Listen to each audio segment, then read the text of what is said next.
Hello everyone, আজকে আমরা জানবো খুবই একটা গুরুত্বপূর্ণ বিষয় যেটা আমরা অনেকে অবহেলা করি, হচ্ছে জলাতঙ্ক রোগ। জলাতঙ্ক রোগ হচ্ছে যে র্যাবিস ভাইরাস কার মাধ্যমে ছড়ায়? যে ম্যাক্সিমামই যে আমাদের কুকুরে কামড়ায়, তার 99% হচ্ছে যে কুকুরে কামড়ানোর মাধ্যমে র্যাবিস ভাইরাস ছড়ায়। ঠিক আছে, যদি কুকুরটাও মানে র্যাবিস ভাইরাসে আক্রান্ত হয়, তবে আমরা জানতাম যে করোনা মহামারীতে মোটামুটি 5% মানুষ মারা গেছিলো, ঠিক আছে, আক্রান্ত হওয়ার। কিন্তু যদি কোনো মানুষ র্যাবিস ভাইরাসে আক্রান্ত হয় আর যদি কোনো ট্রিটমেন্ট না নেয়, তাহলে তার যে মৃত্যু সেটা প্রায় 100% বলা যায়। সেটা আমরা রিসেন্ট একটা ঘটনাতে আমরা দেখেছি যে একটা কবাডি প্লেয়ার ছিল, সে একটা নর্দমা থেকে একটা ছোট কুকুরের বাচ্চাকে তুলতে যাচ্ছিলো, ঠিক আছে, সে সাহায্য করতে যাচ্ছিলো। তো ওই তোলার সময় কুকুরের বাচ্চাটা তার হাতে কামড়ে দেয়, বা হাতে কামড়ে দেওয়ার পর সে অতটা গুরুত্ব দেয়নি, তো সে কোনো ভ্যাকসিনও নেয়নি। ঠিক আছে, তো রিসেন্ট আমরা শুনলাম যে ওইটা কবাডি প্লেয়ারটা মারা গেছে, সেটা আপনারা সবাই জানেন। ঠিক আছে, তো এখন আমরা জানবো যে আমাদের যে কুকুরে যদি কামড়ে দেয় বা বিড়ালে আঁচড় দেয় যদি, অথবা যারা মাঠে কাজ করতে যান তাদের খেকশিয়ালে যদি কামড়ে দেয় বা খেকশিয়ালে যদি আঁচড়ে দেয়, তাহলে আমরা কি করব? প্রথমত আমাদের হচ্ছে যে কোনো ঘাবড়ে যাওয়ার কোনো কারণ নেই, কারণ হচ্ছে র্যাবিসের ভ্যাকসিন আছে, সেটা আমরা ইতিহাস থেকে জানি। অনেকেই যারা পড়াশোনা করেছে তারা হচ্ছে লুই পাস্তুর সম্পর্কে জানে। লুই পাস্তুর অনেক দিন ধরে ওই সব ঘটনা একটা আছে, অনেক দিন ধরে চেষ্টা করছিলেন, তো হঠাৎ একটা মা তার ছেলেকে নিয়ে আসে, তো সে জোর করে মানে তার মা জোর করে বলেছিল যে দিন, যা হবে হবে, এমনিতেই তো মারা যাবে, তো দিন। তো লুই পাস্তুর তখন দিয়েছিল মোটামুটি 1800 সালের ঘটনা। ঠিক আছে, তো তারপরে ওই বাচ্চাটা 10 দিন মানে ট্রিটমেন্ট চালানোর পর মোটামুটি সুস্থ হয়ে যায়। তারপর থেকে আমাদের অ্যান্টি র্যাবিস ভ্যাকসিন আমাদের কাছে আমরা জানতে পারি। তো লুই পাস্তুরের খুব অবদান আছে। ঠিক আছে, তো এখন আমরা জানবো যে আমাদের যদি কুকুরে কামড়ায় বা বিড়ালে আঁচড় দেয় বা বিড়ালে কামড়ায় বা খেকশিয়ালে কামড়ায়, তো এখন আমরা কী করবো? প্রথমত হচ্ছে আপনাকে ঘাবড়ে যাওয়া চলবে না। প্রথমত যে ধরনেরই কামড়ায় দেখ বা আঁচড় দেখ বা আপনাকে জিভ দিয়ে চাটুক, তো আপনি প্রথমত কী করবেন? প্রাইমারি ট্রিটমেন্ট আপনাকে করতে হবে।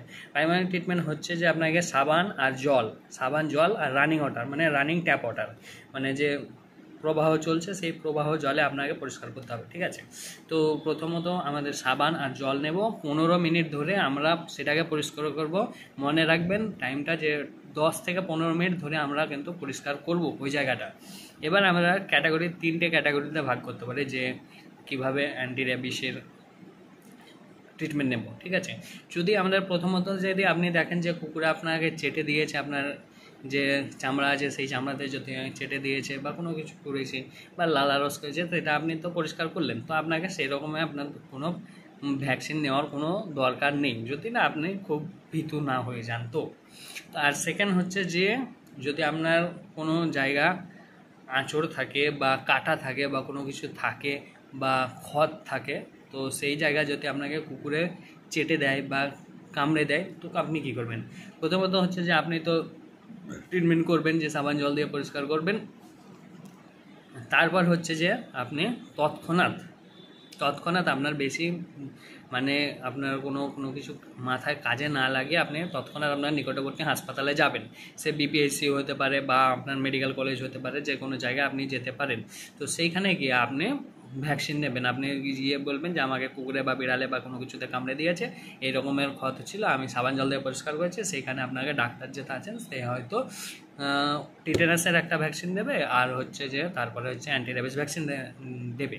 যদি আপনার টিটেনাসের আপনার পুরো ইমিউনাইজেশান যদি জানা থাকে, স্ট্যাটাস জানা থাকে, আপনি নাও নিতে পারেন, কিন্তু আমার মতে নেওয়া ভালো, আপনাকে সেফ সাইডে থাকতে হবে এই বিষয়ে টিটেনাস থেকে। আর একটা হচ্ছে যে যদি আপনার সেকেন্ড ক্যাটাগরি হলো যে আপনার যদি ক্ষতে যদি কামড়ে দেয়, তাহলে হচ্ছে আপনার যদি রক্ত বেরোয়, তাহলে আপনি ম্যানেজমেন্ট করবেন, তার সঙ্গে সঙ্গে নিকটবর্তী গিয়ে ভ্যাকসিন নেবেন। আর 3 নম্বর ক্যাটাগরিতে আমরা ফেলতে পারি যেটা আপনার খুবই খারাপভাবে কামড়েছে। ঠিক আছে, কুকুর খারাপভাবে কামড়েছে বা খেকশিয়াল বা বিড়াল আপনাকে খুব খারাপভাবে কামড়েছে, যে রক্তপাত করে দিয়েছে আর অনেকগুলো কামড়েছে, তাহলে আপনি তো সেখানে ম্যানেজমেন্ট করবেন, যে খড়টাকে পরিষ্কার করবেন, তার সঙ্গে সঙ্গে আপনাকে নিকটবর্তী হাসপাতালে গিয়ে অ্যান্টি র্যাবিস ভ্যাকসিন নিতে হবে। এবার অ্যান্টি র্যাবিস ভ্যাকসিন নেওয়ার সাথে সাথে আপনার যে ইমিউনোগ্লোবুলিন যে অ্যান্টি র্যাবিস আছে সেটাও আপনাকে নিতে হতে পারে, সেই অনুযায়ী সেই এক্সটেন্টে যদি আপনাকে কামড়ে দেয়। তো এবার আমরা জানবো যে ভ্যাকসিন কত রকমের হতে পারে আমরা এই অ্যান্টি র্যাবিস সম্পর্কে আমরা 2-3 রকমের ভ্যাকসিন জানি। একটা হচ্ছে যে ইন্টারডার্মাল, মানে আপনার হচ্ছে খুব চামড়ার এই দিকে দিয়ে দেবে, এই জায়গায় দেবে, খুব জ্বালা করবে, ঠিক আছে, খুব ব্যথা, যে দিয়েছে সেই জানে। দুই দিকে আপনার দুই সাইডে দেবে, কোন কোন স্কেডিউলে দেবে আমরা জানি।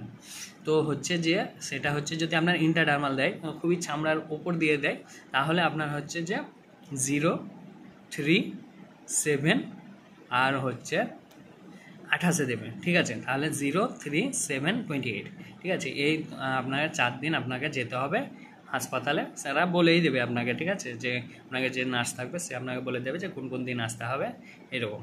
আর অনেক জায়গায় আপনার ওই যে সিরিঞ্জ নিডল যুক্ত যে সিরিঞ্জ আছে অনেক হাসপাতালে পাওয়া যায় না, ঠিক আছে, তারা বলে যে বাইরে থেকে কিনতে হবে। আমি একবার গিয়েছিলাম সাগরদিঘি হাসপাতাল, তো ওই বাইরে থেকে 5 টাকা দিয়ে কিনতে হচ্ছিলো, কিন্তু আমাদের তমলুক মেডিকেল কলেজে ওটাও ফ্রি দেয়, ঠিক আছে। তো আপনার হচ্ছে যে ইন্টারডার্মাল হলো 0, 3, 7, 28, ঠিক আছে। এবার হচ্ছে যে ইন্টারমাসকুলার আছে যেগুলো আপনাকে ডিপভাবে মাসেলে দেয়, যেমন আপনারা টিটানাস ভ্যাকসিন নিয়েছেন, সেই টিটানাস ভ্যাকসিনে যেমন নেয় সেই রকম। তো এটার মধ্যে আর একটা এক্সট্রা ডোজ আছে, হচ্ছে 0, 3, 7, 14 আর 28, ঠিক আছে। 5টা ভ্যাকসিন আছে, আপনাকে 5টা ভ্যাকসিন নিতে হবে।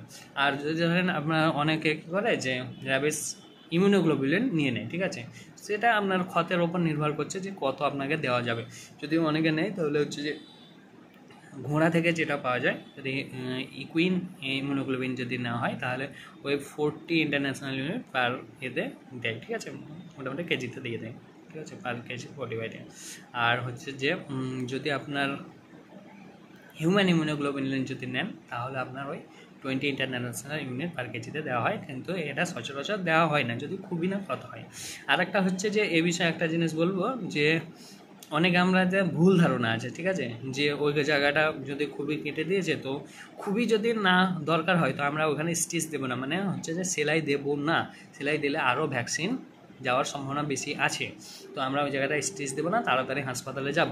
আমরা আর একটা জিনিস করতে পারি, আমরা করোনার সময় আপনারা অনেকেই জানেন যে স্যানিটাইজার ইউজ করেছেন, বারে বারে সাবান জল দিয়েছেন, তো এইটা যেহেতু ভাইরাস একমাত্র ওই সাবান জল স্যানিটাইজারের মাধ্যমে মারা যায়, তো আমরা যদি পারি তো আমরা স্যানিটাইজ করব, সেই জায়গাটা সাবান জল দিয়ে পরিষ্কার করব।